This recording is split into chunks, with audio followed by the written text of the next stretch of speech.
Hello Dino Peeps! ARK Survival Ascended was released last week, and with ASA everything's different, at least somewhat different compared to ARK Survival Evolved. I've spent the past few days theory crafting to summarize the changes that breeding brings. However, this isn't a complete tutorial because we haven't had enough time to gather all the necessary data, so consider it more of an informal video to get you thinking about how you will approach breeding from now on. In ARK Survival Evolved, stats and levels are combined from two sources. One are the base stats, which animals are tamed and born with, and the levels you give your animal when you level them up. ARK Survival Ascended introduces a third source, mutations, and these are now listed separately. If you use the tech binoculars, then you can already see these three stats in the overview. New spyglass mods will likely be able to display these three stats relatively quickly, but how does this third stat work? Every time an animal gets a mutation, you can see where the mutation occurs because the mutation points are stored in the stat. In the tech binoculars, you will see 2 additional mutation points in the second position of the brackets during the mutation. And the first question you may ask yourself is like, how do these mutation points affect the stats? In our tests, mutation points essentially functioned like additional base points, so for many animals these stats will not change in the end compared to ARK Survival Evolved. But since mutation points are now their own stat and not tied to base stats anymore, you can individually adjust the impact of mutation points. Most animals will probably end up with the same stats as in ARK Survival Evolved because their mutation points have the same value as their base points. However, in the future, developers could make mutation points more or less valuable to quickly adjust balance. And this might sound a little bit more complicated than it is, but let me give you an example. So let's call the base points BP and the mutation points MP.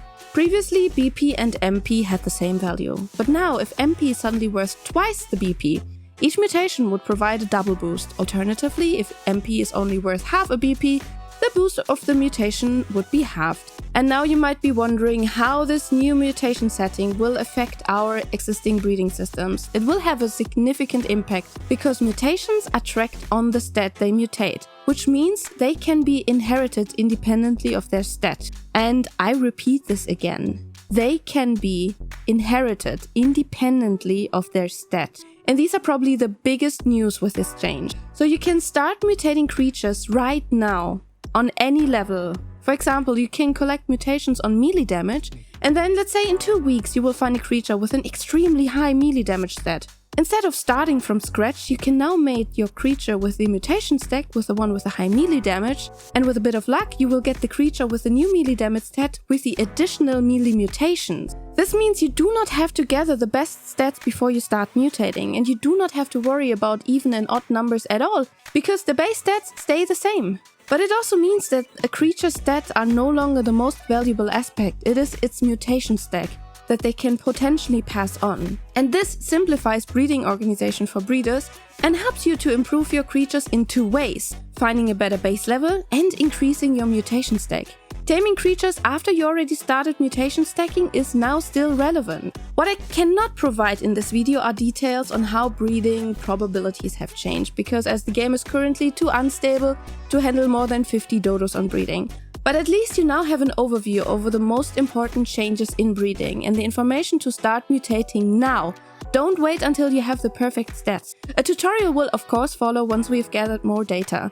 And since collecting this data takes a lot of our time, during which we can't do much else, I would appreciate if you could buy us a coffee on Ko-fi, as a bit of caffeine will make a long theory crafting night much shorter. The links to our Ko-fi are in the description. But what do you think about the new system? I'm absolutely thrilled with the changes and I cannot wait to start breeding my beloved Carnos. Let me know in the comments and I'll see you in the next video. Bye!